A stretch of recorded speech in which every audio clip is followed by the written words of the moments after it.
Olá, meus amigos, muito boa noite. Estamos iniciando mais um programa Eclésia pela sua rede Século XXI. Estamos ao vivo, que alegria nos encontrarmos mais uma vez para discutirmos assuntos relacionados à nossa fé católica. O programa Eclésia tem como objetivo falar de catequese, história da igreja, vida de santos, enfim. A gente sempre fala sobre tudo que envolve a nossa fé católica, nosso dia a dia, nossa vivência da fé católica. Olha, o programa de hoje está imperdível. O assunto é muito bom. Quero fazer o convite para que você mesmo pare um pouquinho agora, sente aí na frente da sua televisão e venha conosco aqui fazer parte então dessa conversa, porque eu já vou dizer na sequência qual é o assunto. Antes eu quero dar boa noite ao nosso comentarista, Padre Guido Montinelli, mais uma vez. Boa noite, bem-vindo, Padre Guido. Boa noite, Eric. Boa noite, prezados amigos telespectadores. Com grande alegria nos encontramos aqui mais uma vez à vossa disposição para orientar, esclarecer, se for o caso até ensinar e, do ponto de vista didático, usar a mesma linguagem oficial do magistério da Igreja para que a doutrina de Cristo possa ser cada vez mais conhecida, amada e respeitada.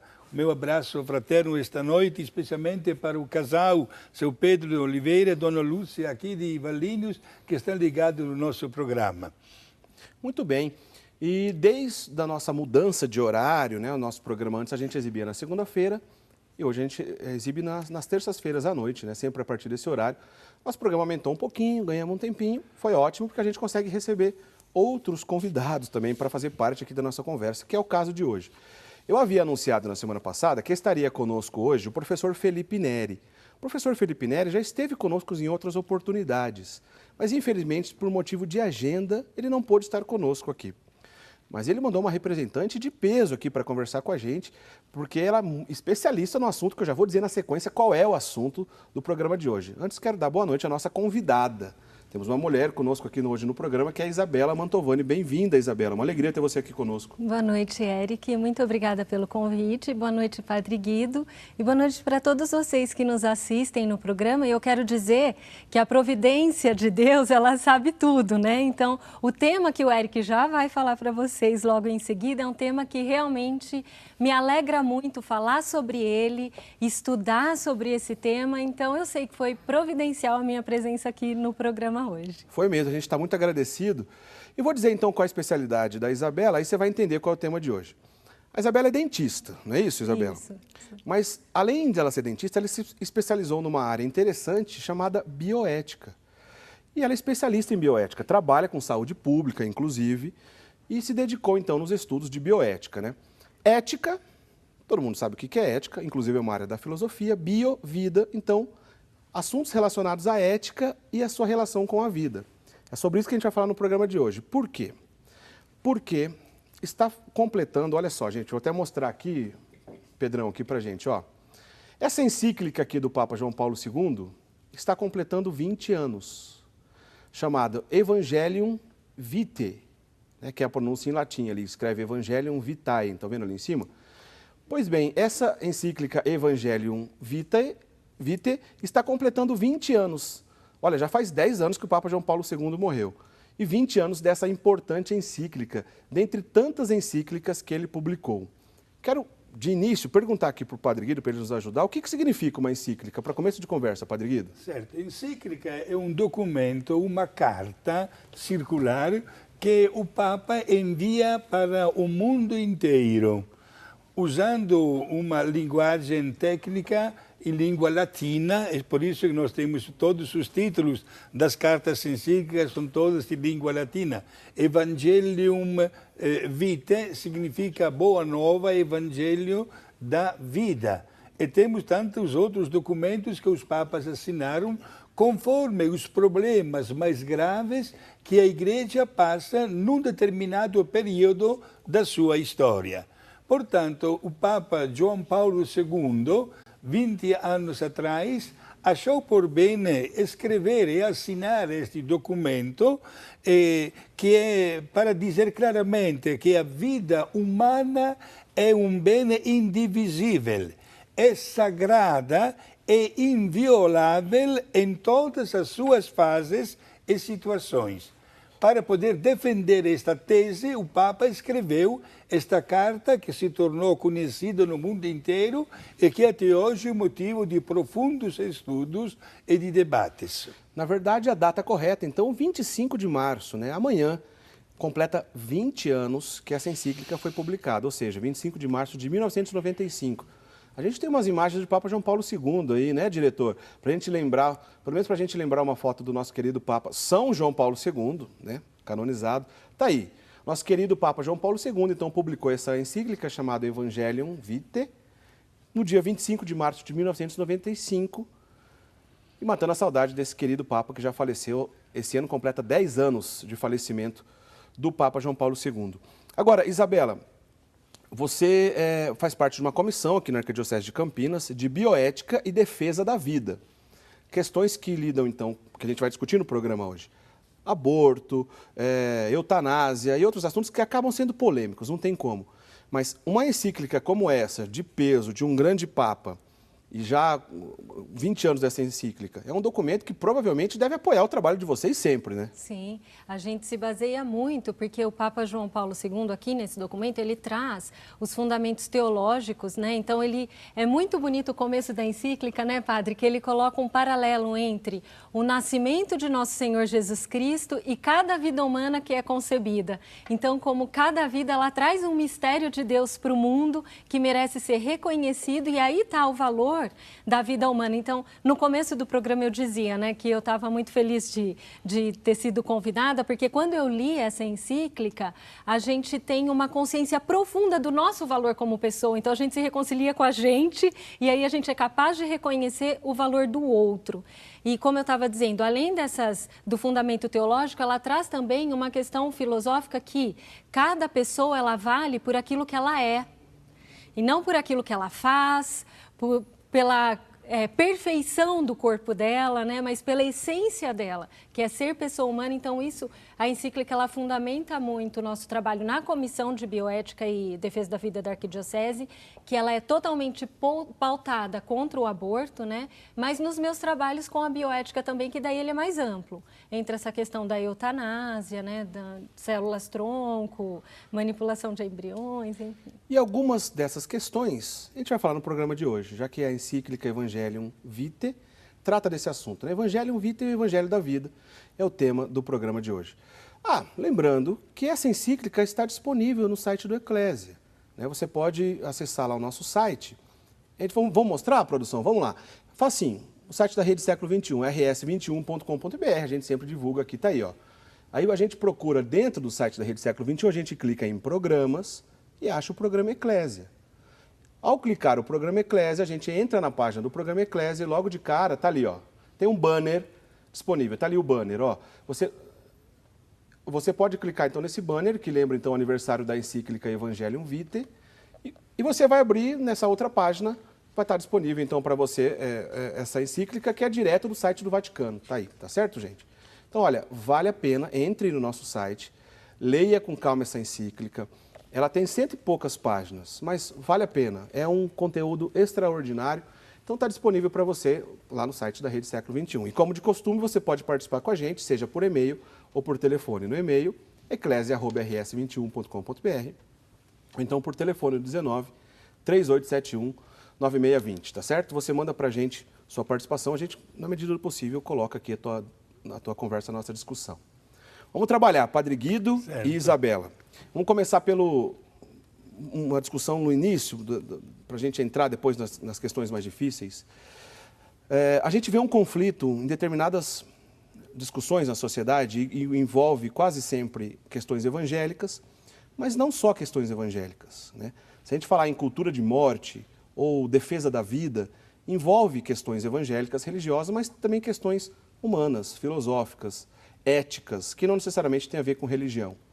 Mas, Padre Guido, como é que a gente começa a entender esse conflito? Como é que a gente consegue se posicionar? Onde a gente vai buscar formação para se posicionar nessa eterna discussão? Defesa da vida versus cultura da morte. Exato. A Igreja sempre mostrou uma grande sensibilidade diante do problema que a sociedade de hoje apresenta. Isto é chamada exatamente de cultura da morte, que significa não somente um desprezo ou uma rejeição, mas também acabar exatamente com a obra-prima de Deus, que é exatamente a pessoa humana. O documento assinado pelo Papa, Evangelho Vitae, demonstra de uma maneira panorâmica as situações em que a vida humana se encontra questionada e na sua realidade. Portanto, deixamos bem claro qual é a postura ética e religiosa que sempre a Igreja defende. A vida a partir da concepção até o último respiro antes da morte. A pessoa humana é feita à imagem e semelhança de Deus. É o presente mais bonito que Deus podia e pode dar à humanidade. E, portanto, merece todo o respeito, todo o apoio, todo o acompanhamento. Infelizmente, hoje existe, como também nos tempos passados, a cultura da morte, que não considera a dignidade da pessoa humana, mas somente pela capacidade que a pessoa humana tem de manifestar algumas coisas. Portanto, eis que, infelizmente, a consciência errada leva a prevalecer diante de alguém que está indefeso, até antes de nascer, como também a eliminar, numa boa maneira, eutanásia, alguém que já produziu e que hoje encontra-se debilitado e não pode produzir mais. A Igreja não pode ficar parada diante desta cultura chamada da morte e intervém exatamente para definir e aprovar a cultura da vida. Essa questão, né, Isabela, de cultura de morte versus defesa da vida, é basicamente o resumo do que quem procura se aperfeiçoar em bioética vai encontrar em todo tipo de estudo, eu imagino. Quando a gente fala de bioética, essa questão da cultura da morte, a gente precisa refletir um pouquinho sobre o cenário cultural da nossa época, né? Certo. Que a gente está aí, né, no tempo moderno, há filósofos que dizem que a gente já está na pós-modernidade, né? É verdade. Então, hoje a gente tem muito forte uma cultura que o que vale a pena ser vivido é o que dá prazer, que é o que a gente chama de hedonismo, né? Então, tem um exagero no bem-estar. Aquilo que traz sofrimento ou que pode ser um pouco pesado para a vida, precisa ser descartado. Ninguém consegue mais lidar com as adversidades de uma maneira tranquila, como antigamente as pessoas conseguiam. Hedonismo, então, é um exagero na cultura do prazer, é isso? Isso, na busca do prazer e do bem-estar. Exato. Além disso, é a insatisfação de um bem que a pessoa tem. Certo. Uma comparação. Quando nós vamos num estádio de futebol e o time do nosso coração faz o gol, há aquele motivo de alegria. Só que as pessoas que estão lá, logo em seguida, começam a gritar, mais um. Isto é, não satisfaz só um gol, querem mais. Isto faz parte um pouquinho da ganância humana em possuir cada vez mais. E esta situação é muito delicada, porque, sendo que a pessoa humana, imagem de Deus, não pode viver sem o Deus, se Deus não ocupa o primeiro lugar, logo entra em função, como a psicologia fala, os chamados mecanismos de defesa, os deuses menores, que podem ser, não sei, um capítulo da novela, um jogo de futebol, uma comida, uma roupa, um carro, uma moto, etc. Mas cuidado que quando estes falsos deuses ocupam a inteligência do ser humano, entra exatamente a cultura da morte. Nesse caso de cultura da morte, exagero de um prazer desenfreado, a pessoa acaba sendo descartável. Sim, e aí acaba inconcebível uma criança que tenha alguma imperfeição física. Ou uma criança que tem uma paralisia cerebral e não vai poder desenvolver toda a potência da mentalidade dela e da capacidade cognitiva. Então, essa pessoa, para uma sociedade que cultua o prazer e o bem-estar, ela é uma afronta. E, do mesmo jeito, uma pessoa que já está num estado terminal, que não está conseguindo sentir mais prazer e nem ter bem-estar na vida, né? Então, essa questão da qualidade de vida entra em pauta. E a gente também tem no nosso cenário cultural a questão do individualismo. Então, sou eu que defino o que eu quero para a minha vida, e aí tem a questão da liberdade do indivíduo exacerbada, porque se separa o binômio liberdade e responsabilidade, né? Que, na verdade, ele não pode ser separado. Eu costumo dar um exemplo que a pessoa ela pode até ser livre para, sei lá, pular do 14º andar, mas ela não vai ser livre da responsabilidade de cair, né? Porque a responsabilidade, ela vem junto com a liberdade. E hoje as pessoas querem separar isso e tudo é legítimo em nome da liberdade. Mas, Isabelle, justamente como a senhora está afirmando, não podemos absolutamente esquecer que somente Deus é o único que tem o poder de fazer morrer ou de fazer viver. Não cabe à pessoa humana este direito, porque estaria entrando num status de vida que não lhe pertence. Ao invés de apreciar e agradecer a Deus pelo dom da vida, pela inteligência, pela vontade, pela liberdade, estaria colocando um obstáculo para que isso aconteça. Por isso, uma pessoa que, mesmo concebida, e que vai nascer com problemas, como a senhora falou, mas ela terá sempre uma possibilidade de se autoafirmar, de mostrar também o seu mundo, as suas qualidades, etc. Por que o homem intervém impedindo esta pessoa, por exemplo, de vir ao mundo? Esta que é a cultura chamada da morte, com as suas consequências que são horríveis. O Papa, nós já fizemos até um programa, dedicamos um programa aqui sobre ele, que é o Papa São Pio X, né? Ele foi o primeiro Papa do século XX. É claro que o Papa Leão XIII fez a mudança do século XIX para o século XX. Mas o primeiro Papa depois de Leão XIII, então, foi São Pio X, canonizado. Naquela época, ou seja, no início do século XX, ele já alertava por um problema que ele chamava de modernismo, né? O exagero da cultura pagã atrapalhando os valores evangélicos, né?